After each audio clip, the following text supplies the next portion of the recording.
Okay. Stockholm is there somewhere? Okay, Stockholm, good afternoon. Yeah. Whatever. I want to talk a little bit about homework number 5. I was pleasantly surprised. I don't know why I was surprised, but it's good if you're going to be surprised, it's surprised pleasantly by how well people did on the homework. So I'm going to use one of the homeworks to talk about it. But actually, that's not the one I used. Yeah. Sorry about that.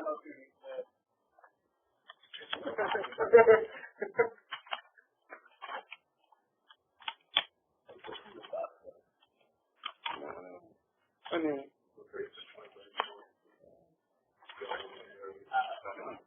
oh, I know where it is, yes. Because I had my notes up in that. Yeah, I could have used one of several examples, so I'm going to use this one. And this is Davide.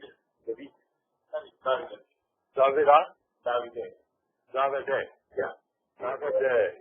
Again, David. No. As in Michelangelo, right? Was he David? Wasn't he David? Michelangelo? Or was he David? Do we know?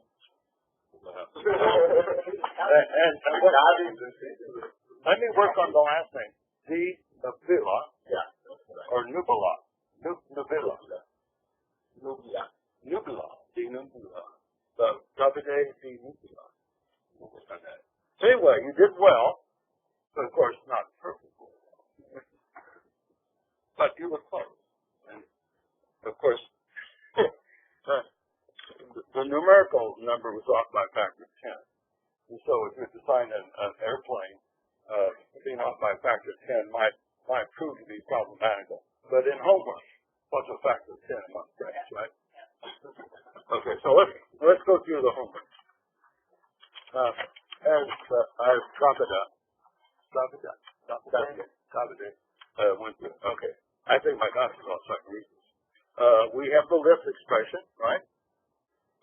The moment about the aerodynamic center, which in itself depends on delta, the control surface rotation, but not, by definition, the angle of attack or the twist angle. Here's our usual expression for a moment about the elastic axis. Here's the potential energy. Here's the principal virtual work. Here's the virtual work. Here's the virtual change in potential energy. And then if you go through all that, you can derive, you can derive the boundary conditions, which are the usual ones, right? And the equation of equilibrium. Now, we can non-dimensionalize these equations and put in the various numbers that I conjured up. Note that in this non-dimensional definition of the dynamic pressure is c squared. You know, there was a couple we talked about. We talked about c squared. We also talked about c times e. You can do it either way, actually, except if you use c times e, then when you want to set e to 0, look at that case, that's not very good non-dimensionalization, and this one works much better. Okay, so in non-dimensional form, here's the equation of equilibrium, and here's the solution. Well, so far, Dr. Dodd's doing a really good job. Okay. So now, the only problem is that he claims that lambda is the square root of q tilde, but it's not. It's really the square root of q tilde times e over 2, right? Because back here, in this equation, is q tilde times e over c times alpha, right? You agree? Yeah. But you did that just to see if I was paying attention, right? I mean, he actually knew better, but he wanted to check to see if I was paying attention. Yeah, that's it. And I was paying attention. Okay, so the real lambda is this, and then the C2 is a thing that takes care of all its cartilage, right? Otherwise known as various parameters. Okay, then if you do that, and then you apply the boundary conditions, you can determine these constants C1 and C2. And that was done correctly as far as I can tell. And so here's alpha, which is a function of y. right? Now, remember, this lift, which is proportional to this, is not really zero in our definition, at least in my definition, reversal. Because this is the lift per unit span. I have a wing, right? So I have to decide what I could say the lift to some magic value of y tilde is zero. I could define that as reversal, but most engineers would not think that was the physically realistic way of defining reversal. They'd be more inclined to look at the total lift on the lift, right? And when the total lift, which is this thing integrated over y, when that's zero, then that would be called reversal. Okay. So anyway, he did in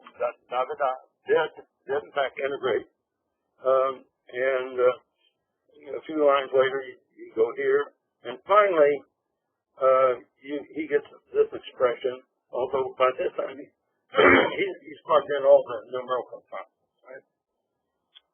But this lambda now is really this.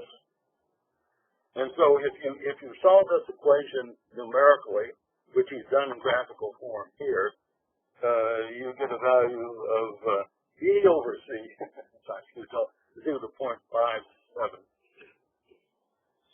right? Okay. Now, note that tangent lambda over lambda, when lambda equals 0, is a finite number. And we'll see in a little more detail later on. So some people did the following. They took an equation like this.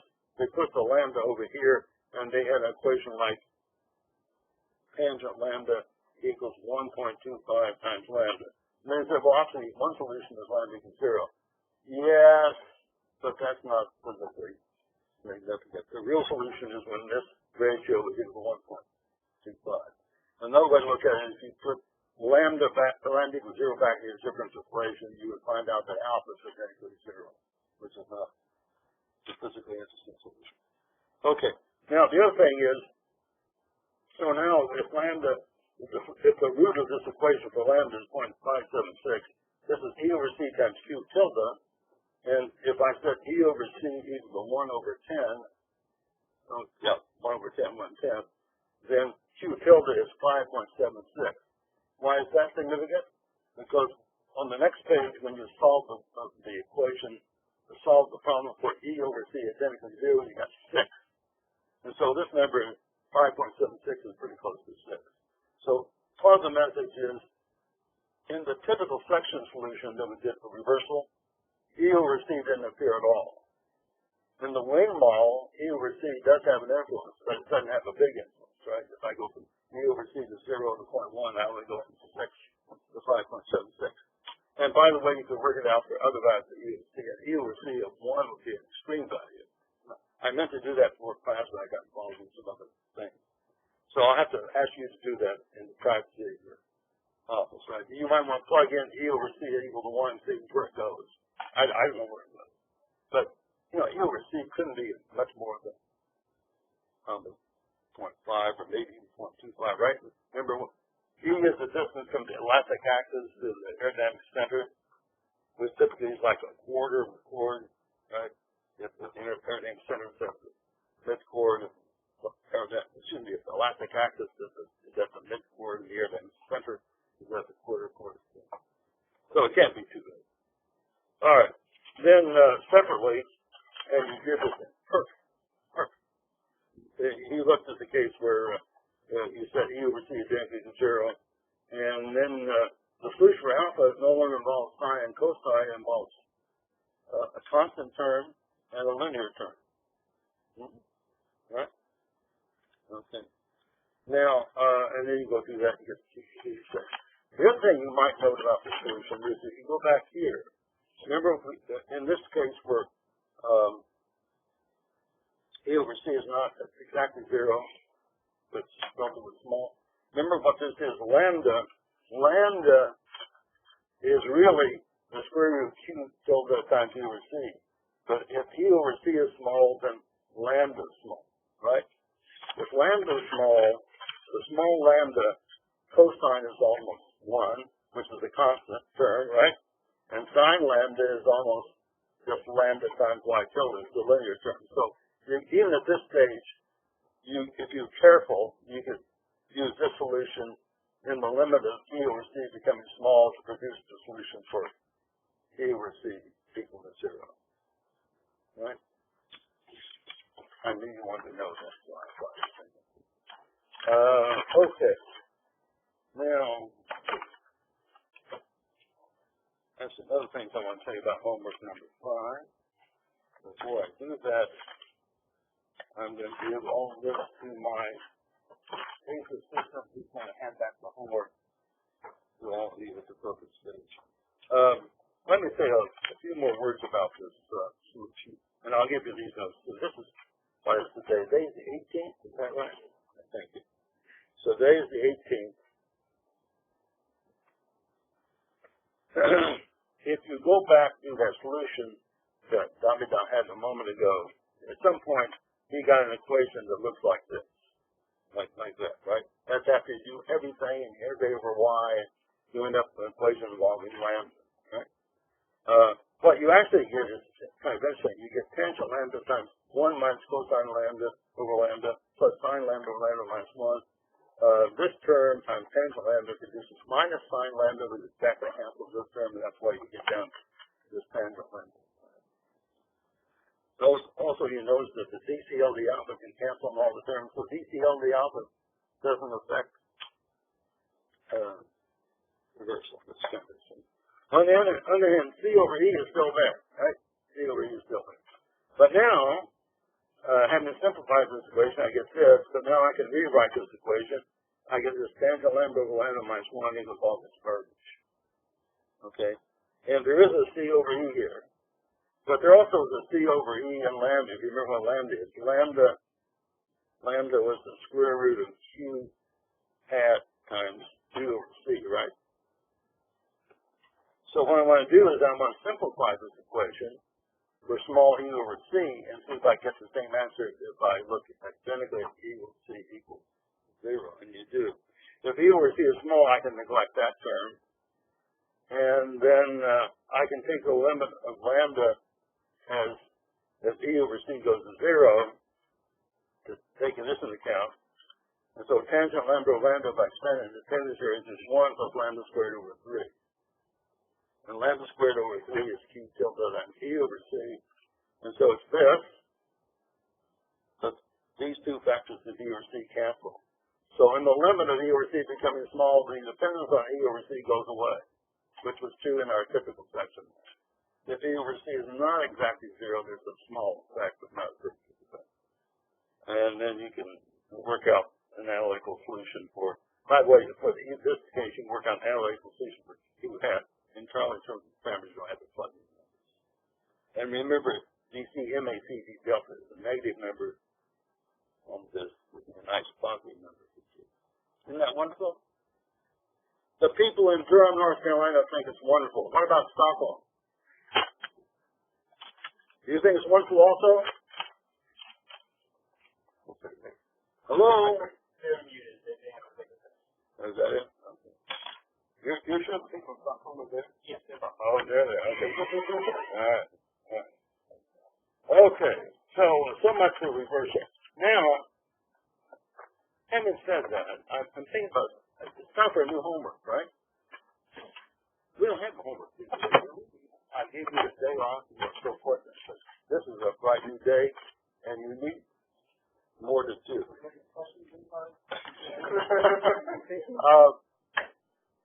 We solved this reversal problem using an exact solution technique, right? So a nice linear, relatively simple difference equations, which you can work out using what you know about difference equations. But you could have used Rayleigh-Ritz, right? You think you've gotten the same answer? Yeah. That's the right answer. Yeah. If you don't get the same answer, you know there's something wrong, right? So, but it would be a good exercise for you to do it, right? So,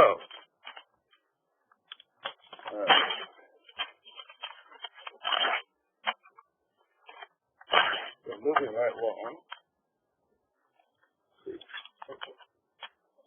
Page 1, page 2. So page 3, this is homework number 6 now, I think, right? Yeah. Homework number 6.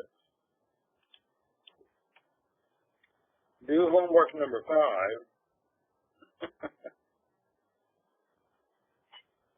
using Rayleigh-Ritz.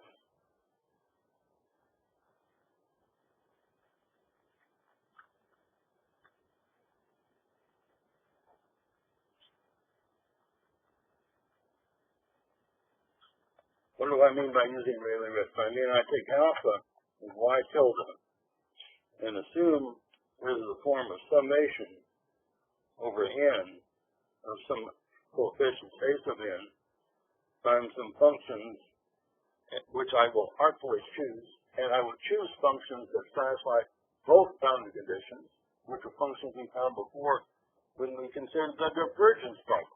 So we're going to use the divergence of shapes to solve the reversal problem, which is fine. Right? That's a perfectly good set of those shapes. So that's sine of 2n minus 1 over 2 pi y tilde versus y upon L. And n, it goes from 1 up to 17. So what I really want you to do is I want you to plot Q tilde or Q hat, reversal. I'm going to make this 17, I'll make it a capital N. I want to plot that versus N. Okay? And I think by the time N gets to be 3, you should be dead on. Right? And you can do this for both. You can do it for arbitrary E over C. But you should be able to multiply like this. E for E over C equals 0. And E over C equals 0.1. As long as you're up, you might as well do it for an extreme case to see how big it is for E over C equals 1. Or any number you want. Okay. So that means, what does that mean? That means you are going to substitute into U. Right, here we are.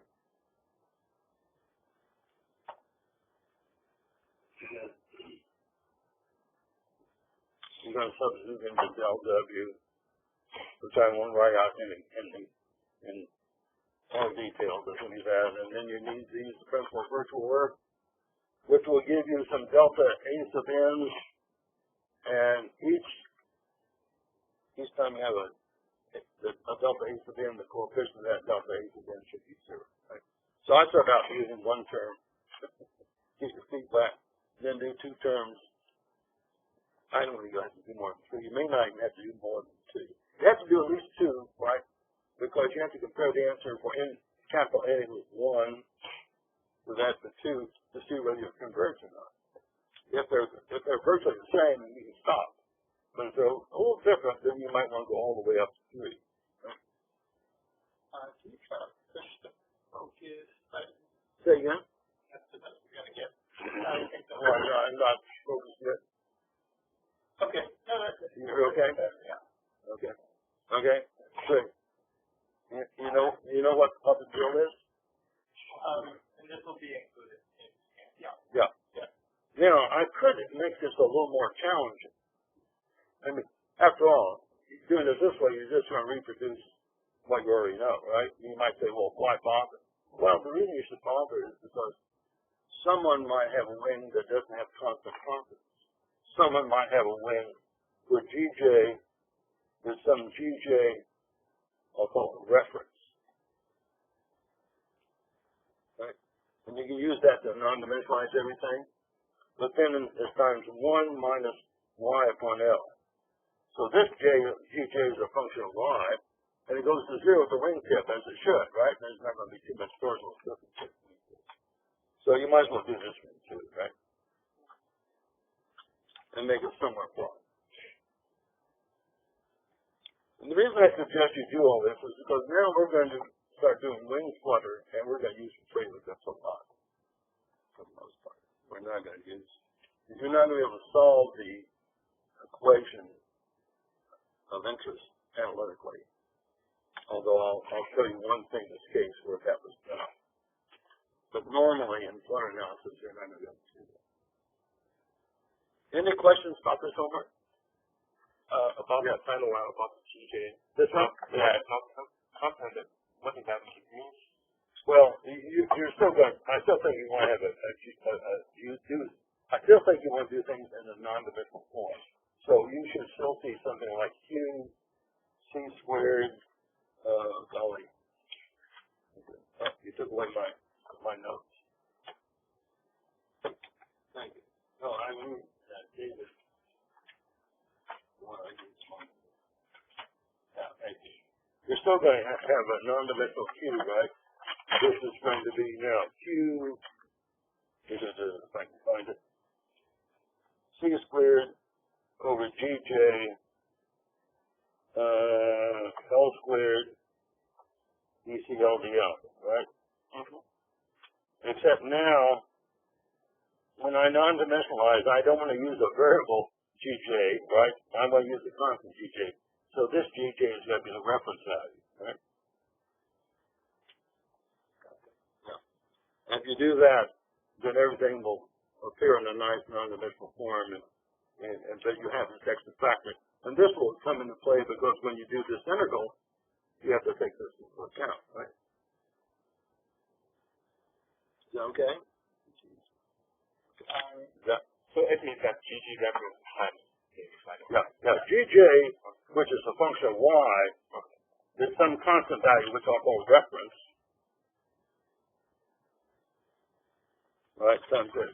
And what is this value physically? Well, if I said y equals 0, then GJ equals this value. It's the value of GJ at the core. It's the GJ reference is the value of the torsional stiffness right at the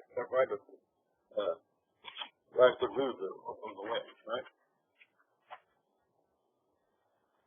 Does that help? Yep. Okay. Can E over C be a negative value? What's that? Can E over C be negative? What can be negative? Or can E over C be a negative value? Oh, yeah, sure. Yeah. No, be negative value. No. Ah, man. No, E over C, what would that mean physically if E over C were negative? I mean, just It means the elastic axis is the head of the aerodynamic center. So if the elastic axis were at the leading edge, the aerodynamic center is the support force, and E over C is minus 0.25. I didn't know if it was the first looking at the magnitude. It would be unusual for E over C to be negative in a real wing, but it's not possible. I mean, you could build a wing like that. Wouldn't be impossible, it'd just be unusual. Yeah. Any other questions about homework number 6? Stockholm, do you have any questions about homework number 6?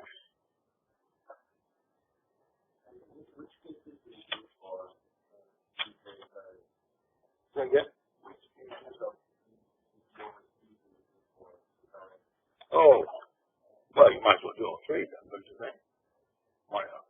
I mean, once you set this up in a computer code, you're just going to put in values of U or C, right? You have to write all the computer code to do this. Well, for the one location, you could probably work it out by hand. But once you get to 3, you're going to have 3 simultaneous linear algebraic equations, and you're going to have to invert a matrix and all that stuff. Okay. That'll be good for you. That almost gets you through where that might be useful if they employ you at Aeroelasticity. Okay. Now let's talk about wing flutter. Are we ready to talk about wing flutter? Good. Let's talk about wing flutter. And I just have some pre-prepared notes because some of this you've seen before. But slow me down if I go too fast. We're now going to do wings, and we're going to do wing flutter,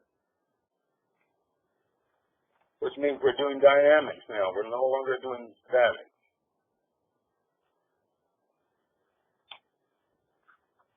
So we have kinetic energy, as well as potential energy, as well as virtual work. And the virtual work comes by virtue of both the moment about the aerodynamic center and the lift. The moment about the elastic axis and the lift acting on the elastic axis, right?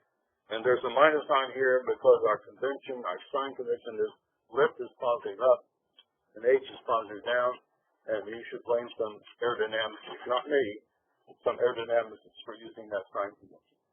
But it's the one that's almost universal around the world in aeroelasticity, so we might as well use it too. So let me explain where some of these terms come from. First of all, the kinetic energy, we worked out an expression like this for, I think, for the fifth section actually. It's the same thing, but now this is the mass per unit span. This is the moment of inertia about the elastic axis per unit span. And this is the term which is the mass times the distance from the elastic axis to the center of gravity, right, the center of mass. In the potential energy, we have our old friend, the torsional stiffness, but we now are going to include the bending stiffness of the elastic axis. And you might ask where this U comes from, and the answer is it comes from plate theory, which we're going to discuss later. And you'll probably have a homework on that. And where is plate theory? Plate theory comes from the three-dimensional theory of elasticity. And for bodies which are thin in one dimension compared to the other two dimensions.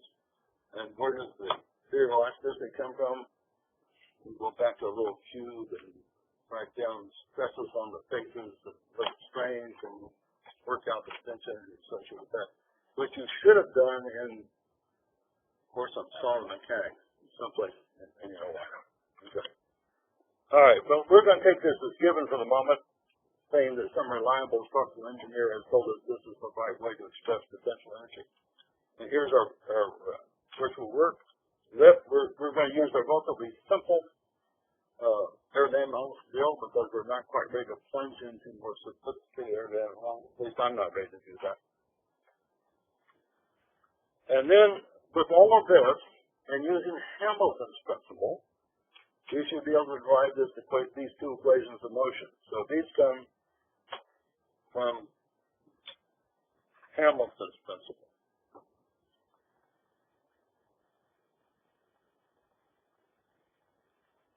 In addition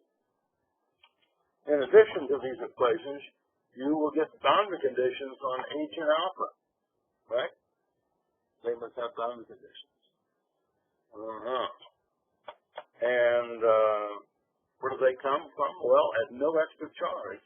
If you do the analysis, Hamilton's principle will give you the boundary conditions as well. And you may or may not know what those are already. If you do, that's great. If you don't, you use Hamilton's principle. It's fine. Okay?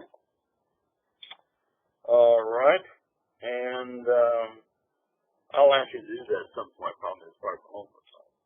You have to take all this and work through the algebra, derive these equations, and also the yes. Thinking about boundary conditions, there's one boundary condition that we had to use last homework. It was like, I think it was like GJ, the alpha, dy, at the tip is equal to 0. At the tip, yes. Is that also true with the like the hub, where it's connected to the, it's not? The hub boundary condition is that alpha is 0 at the hub. Yeah, but I didn't know if the alpha dy was equal to 0 at the hub as well. No. Okay. In fact, if you use that, you'll get a bad answer. And the principle of virtual work, or its dynamic counterpart, the Hamilton principle, tells you what the right boundary conditions are, except with respect to the hub. That's called a geometric boundary condition, which means I should be able to look at it and just from geometry tell you what the boundary condition is, namely alpha is 0. Okay. That's it. Okay. Now, what will happen, but since you raised that point, let me take a moment over here. If you use the principle of virtual work, so we're talking about now about boundary conditions. Let's see, this is going to be page 5. Now we're talking about boundary conditions.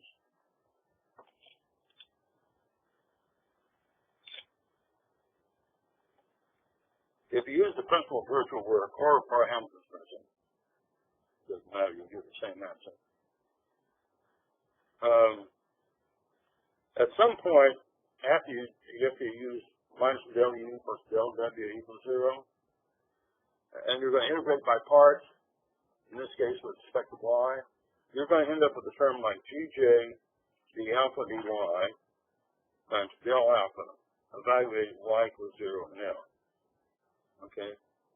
So this is going to lead to this, plus some other things. And the other thing, by the way, gives you the equation of motion, or in this case, for the static, just the equation of equilibrium, right?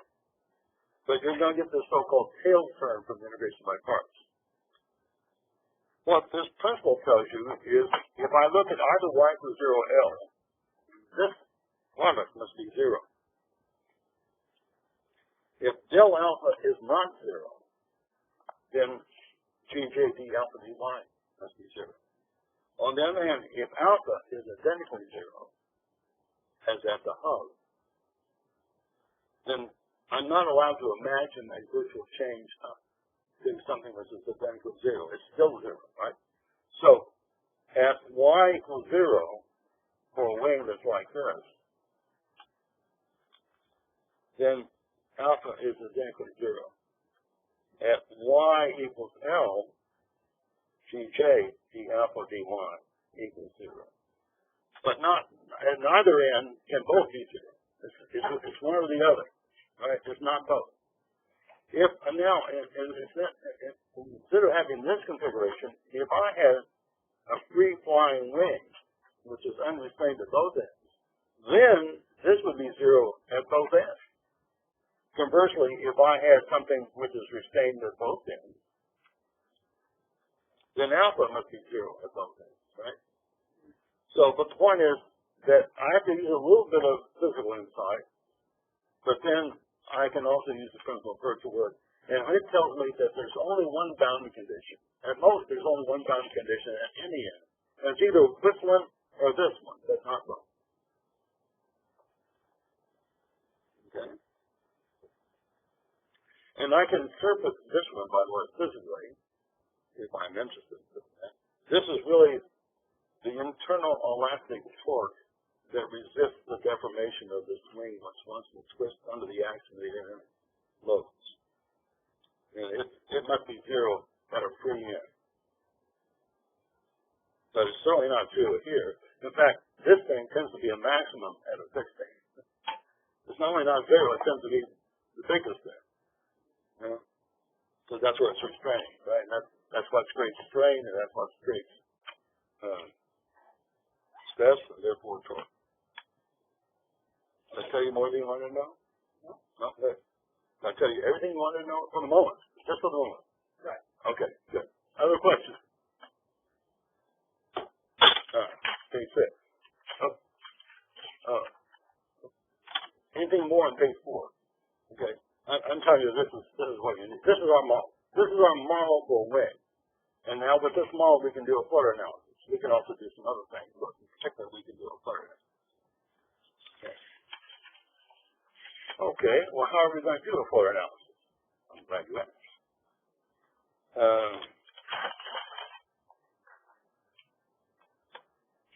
Page 6. I'm going to assume a solution of this form. Okay. So let's look at this. I have something that depends on y. I have something that depends on time. In the case of the depends on y, based on my vast experience, I'm going to assume a form which I think will do the job, at least to a reasonable approximation. Okay? And note that these forms in y are such that alpha is 0 at y equals 0, which is what I think it should be, right? In this case, h is 0 at y equals 0, right? It's clamped. That means it can't be h motion or any alpha motion, right? I'm also going to regard that dh dy equals 0 at y equals 0. How do I know that? Well, if I take I have an elastic body, this is going to have to be my elastic body. If I clamp this, not only does it not move, there's no rotation right at the root, right? The slope is 0, as well as the deflection. Well, what am I going to do with that? I don't need it. Anyway, it was a good idea. Okay. Now, if I were to need to talk about that, I would go to the Hamilton's principle and get a tail term that involves h, as well as a tail term that involves alpha. And that would tell me it would tell me that for H there must be two boundary conditions at either end, not just one at either end, but two. And therefore I need two, and these are the two. Put that in. There's two more at the tip, which I'm going to tell you. I'm going to need to look that up for yourself.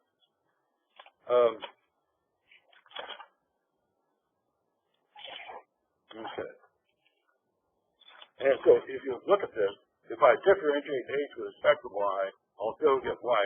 I'll still get H equals 0 at Y equals 0.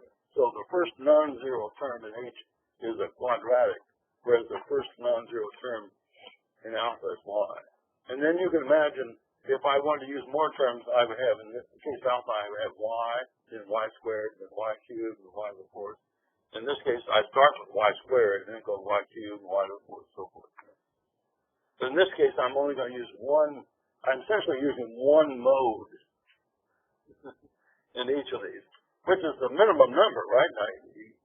As it turns out, at least one of each. These alpha bar and H bar I don't know yet. I'm going to have to find out what they are. Actually, I'm not ever going to find out exactly what they are. I'm going to find out the ratio of alpha bar and H bar. I'll never find them out individually. I'll only find out the ratio because this is going to be an eigenvalue problem. Right? Therefore, I never find the absolute value. And then I assume an exponential form of time because I want to do a stability analysis. And what I want to find out eventually is I want to find out how beta varies with dynamic pressure, because beta in general will be a complex number with a real part and an imaginary part. And again, this is going to determine the frequency of any oscillation I may have, and the sign of beta R is going to tell me whether I'm stable or not. Okay.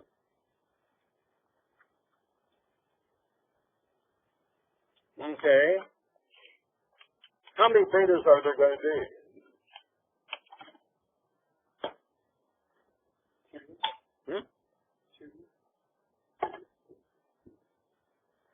Anyone else want to make it two? We have one bid for two. Four. We have a bid for four. Any other bid? Three. Love it. Yeah. Well, four is close. It's either 4 or 8, depends on how you look at it. In this particular case, because I've left out damping, and I've left out name terms that go like alpha dot or H dot, there will be 4 roots for beta squared. If there are 4 roots for beta squared, there are 8 roots for beta, right?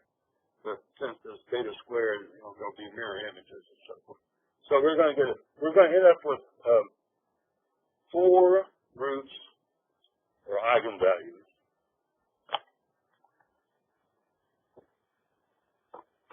for beta squared. And normally in the literature, they only plot half of them because they're mirror images, and you get half of the right half of them, the correct half of them. Then you have essentially the whole story. Okay. And I'll even tell you what the solution will look like. I think I told you this the other day, but I'll be glad to again. I'll plot the imaginary part up here. I'll plot the real part down here. And let's say we'll plot this with Q or some non-dimensional Q. When Q is 0, the aerodynamic terms go away, and I just have the natural frequencies of the system. Okay.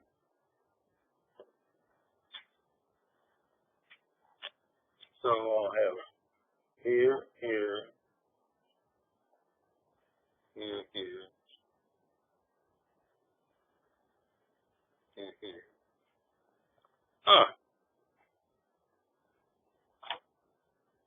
I was only off by a factor of 2. There are only going to be 4 solutions, even accounting for the mirror image, right? Sorry about that. Only going to be 2 roots for beta squared. 4 roots for beta. Okay. And all of these real parts at Q equals 0, there are 4 of them. All of them are going to be 0.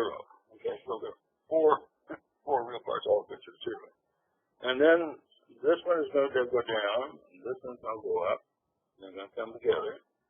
And the same thing is true here, except I didn't draw this very nicely as a mirror image.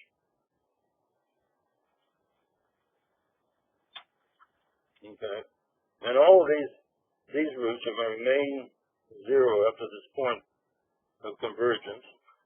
And then they're going to split. Okay. Plus and minus.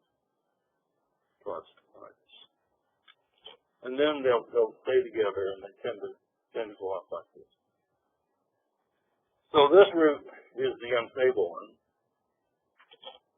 And there are actually two unstable roots and two stable roots. That is, corresponding, these two come together. One of them goes off this way, one goes off this way. This one, when they come together, one goes off this way, one goes this way. So this is the flutter point.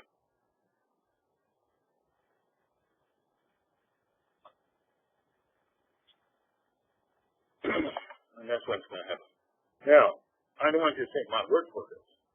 You should have to work out the numerics. Right? So, homework number 7. This is to give you a chance to think ahead of time, right? And if you don't have anything more to do in your other courses, you can get that. So, homework number 7 is to do a wing flutter analysis.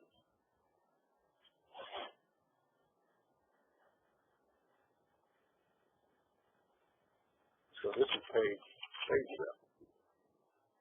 And I thought in this case, we could do it in non-dimensional form again. But I know there are some people who are very practical minded. So I thought I'd put in some real numbers. And these numbers correspond to something we could build and put in our wind tunnel. Just want to do a wind tunnel flutter experiment. So we're going to have a length of 20 inches. We're going to have the chord to length ratio at 0.2. So I think that means the chord is 4 inches. If my mathematics is holding up. The thickness of the wing, I'll assume a constant thickness wing of this amount. We're going to make this out of aluminum, which is a nice material for both real airplanes and also for wind tunnel models. You could look it up, but this is the value of E, this is the value of the density of aluminum. The I that appears, this is the I and EI, the Benny synthesis, this is the formula for it. The J, this assumes everything's a nice constant thickness. This is the mass per unit span. I'm going to let you figure out what I out is. You should do something, right? I should have to solve for it. And then we'll put the elastic axis at midchord. We'll vary the position of the center of gravity. It's going to be 0.1 times C, or 0, or minus 0.1 times C. See, the center of gravity can be ahead of or behind the elastic axis. And you'll discover that if you put the center of gravity behind the elastic axis, it'll be more likely to flutter. If you put it ahead of the elastic axis, it'll be less likely to flutter. Okay, we're going to assume the solution of this form. We've already talked about that. On which you plot beta versus Q, find the flutter Q. You should also find the value of the flutter frequency, right? That's the measuring part of beta. And for sea level conditions, you can determine another quantity, which we'll find out is really important when we discuss unstable dynamics in more depth. And it's the so-called reduced frequency, or sometimes it's called a Stewall number. So once you have a flutter frequency, you can multiply the chord and divide by the flow speed. You know the flow speed because you know the density sea level of the flow, right? And therefore, if you know Q, you know U, and vice versa. And then you can also determine, after you've done all this wonderful dimensional work, on what it'll be interesting to see if this thing will flutter at a speed in our wind tunnel. Our wind tunnel will go up to about 80 meters per second, but I wouldn't test beyond about 40, right? So I think with these numbers, you might be able to find a flutter speed that will be within the range of our wind tunnel. But then you can also determine a non-dimensional Q.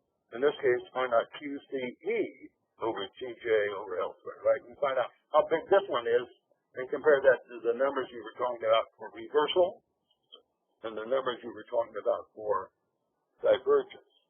And they should be in the same ballpark. They're not the same thing, right? They're different physical phenomena and so forth, but when you start dealing with non-dimensional ratios, They all tend to be in the same ballpark. At least I think they do. Yes, sir. Then we also need the shape of the wing or something high alpha. You need to fetch the shape of the wing. Well, yeah, we're going to do a nice rectangular cross section. Yeah, because like high alpha should be. Yeah. So it's a constant. This is h, what I call h sub t, the thickness, not to be confused with h, which is the deflection, right? Right. Yeah. And this is the chord. And with that information, and the fact that it's uniform, right? And you know that this is the material, you should be able to compute I alpha. It's uniform? I'm sorry? I mean, if it's uniform, like, does it make sense to vary the ratio of the center of gravity versus? Yeah, it does. Okay. Because, I'm not going to make a no. Well, what I'm going to do is, I'm going to think of, I'll put a point mass somewhere that makes, yeah. All right. You're right, there's a slight lack of inconsistency. That's okay. Before moving it to Yeah. So, but if no, sir. Yeah. Now there's a slight lack of inconsistency. But not a big one. I mean, I can think of I alpha, and yeah, I could put a point mass somewhere, and then include that in the computation of I alpha. So if you want to, you're welcome. You don't feel the need. Okay. Good. Now, when is this homework due? Let's see. Homework number 6 is due next Tuesday, right? So this will be due a week from next Tuesday, right?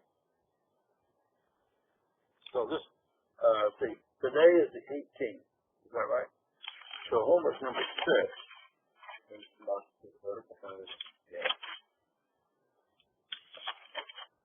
this is due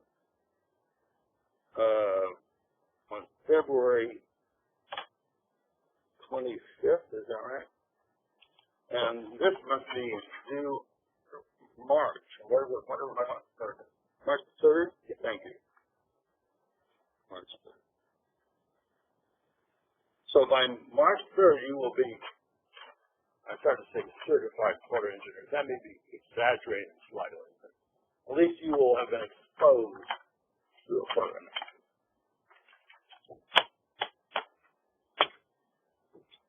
Okay. This has been a lot of work for me already. So are there questions? I've already produced 7 pages. I might try to chip through it. Otherwise, you'll get spoiled. Are there any questions about what you're going to do for homework number 6 or homework number 7?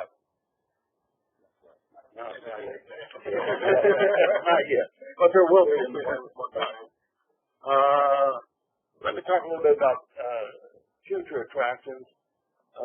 We probably will do a little work on test analysis. We may slightly complicate our aerodynamic model. And then we'll start plunging into chapter 4, which is a full discussion of classical unfree aerodynamics. That will probably start right after or close to the spring break.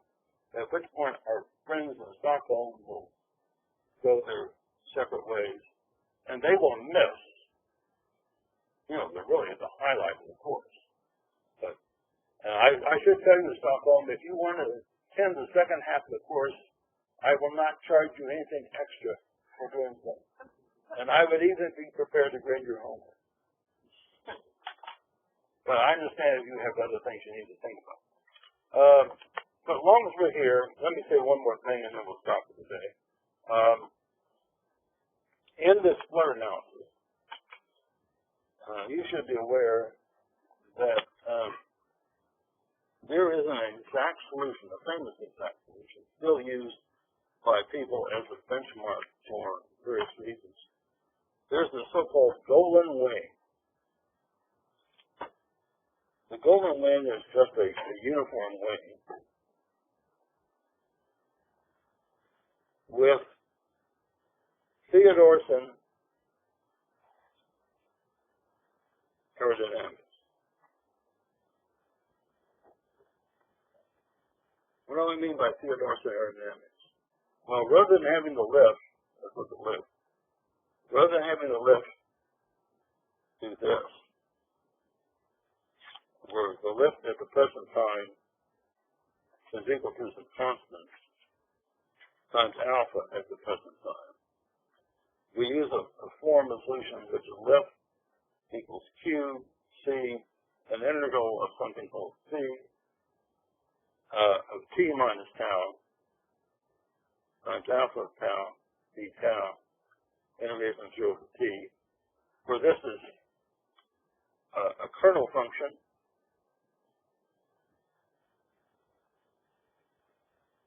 and a gentleman named Wagner in Germany, about 1930 or thereabouts, determined this, and sometimes it's called the Wagner function.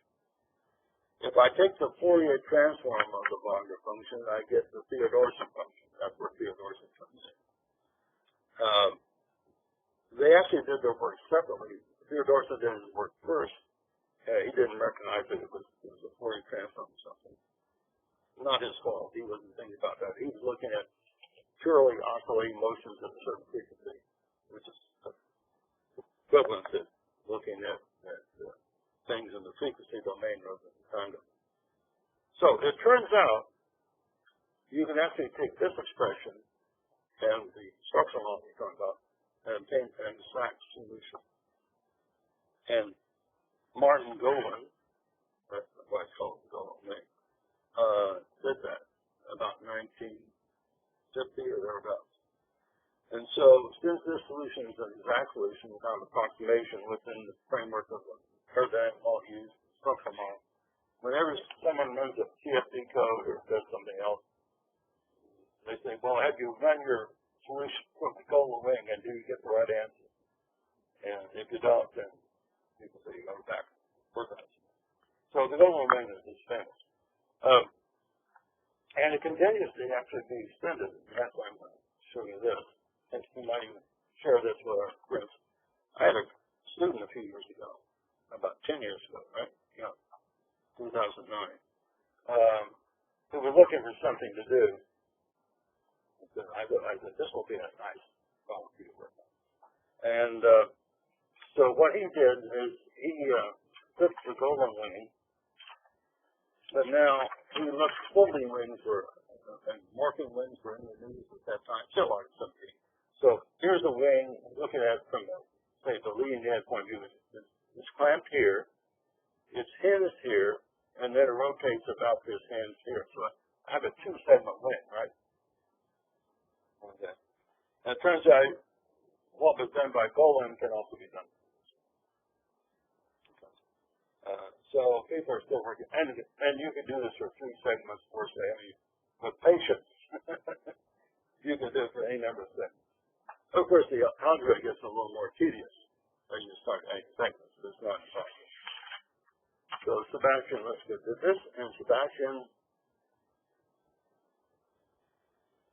graduated from Caltech with his PhD about 2 or 4 years ago. I lost track of it. I need to find it for you. Anyway, he went on to work on other things, and he was lost, at least temporarily, to the field of aeroelasticity. I'm sure someday he will return to the true state, having momentarily become a delinquent person working on other things.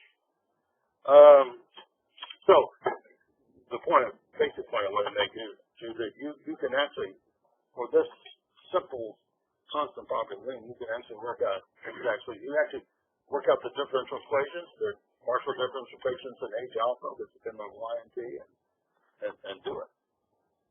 Now, no one is going to do that working for the Boeing company or Airbus, but they might use that solution to check their computer code and make sure that it's working properly, which is always good.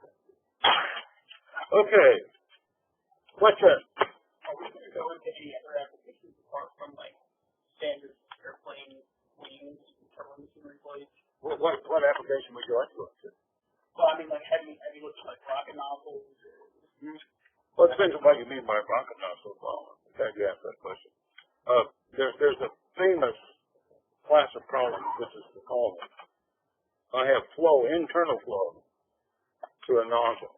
And you would model the structure as a beam still. It's still beam theory, but now it's a hollow beam, right? And now there's an internal flow, and there's an aerodynamic theory appropriate to that, and I discussed that briefly in chapter 3 towards the end. There are two volumes. There's a fellow named Caduceus, Michael Caduceus, actually. Several people work on this, including our group. But Caduceus is the fellow who's made a career of this problem. And you can model it as a beam. You can also model it as a shell, which has a deformation around the circumference. And then you can have linked shells, right? Just as we have linked wings, you can link these. Because there are some naval applications where people link tubes together and drag them to the sea. I think it has to do with fuel, as I recall. Anyway, there's that. And then, this is still an airplane application, but if I have an airplane, this is a pretty good flying airplane. That's an airplane, right? And then I have another airplane. And this airplane's running out of fuel. It extends a long, flexible hose, not unlike this, connects to this airplane, which is a tanker. And Boeing recently had a contract with the Air Force to build a new system of this for it, and they encountered flutter problems. They, in fact, delayed the program for a couple of years while they were trying to solve it. So, you know, there are that. What else?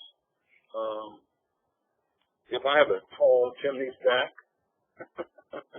and I have a wind load this way, and that's an issue problem.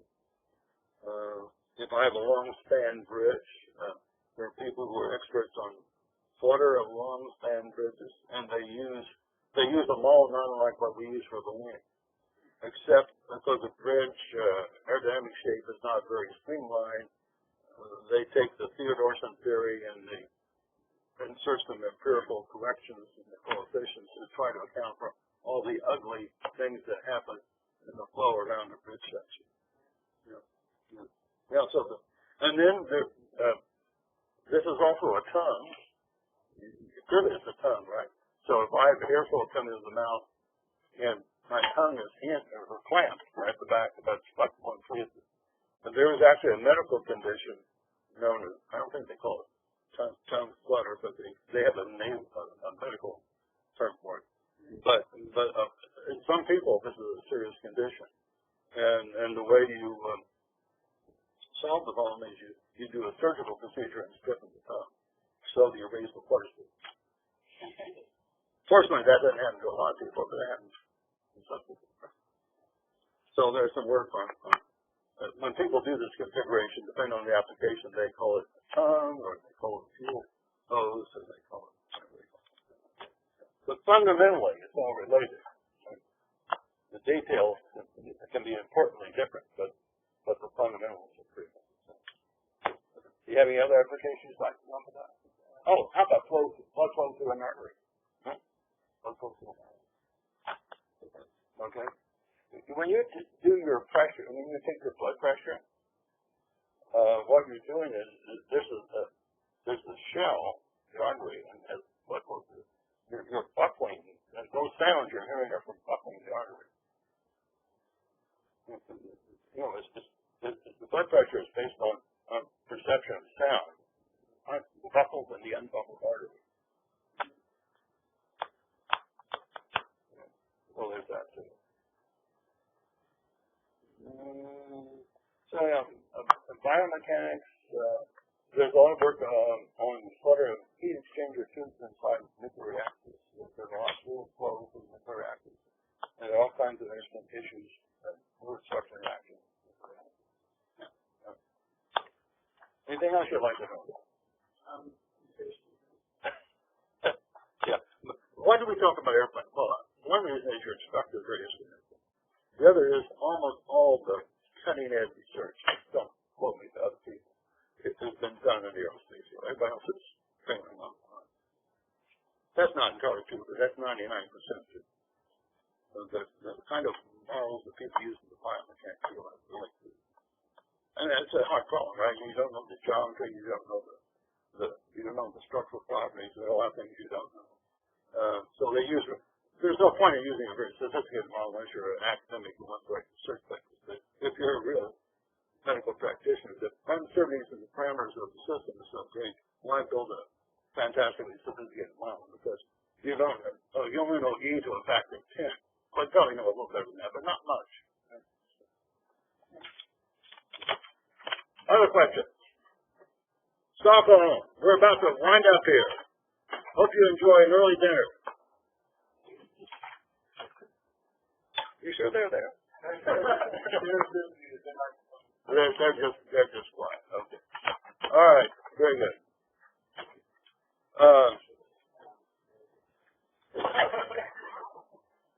I want to do the first page, so I don't have to do anything yet.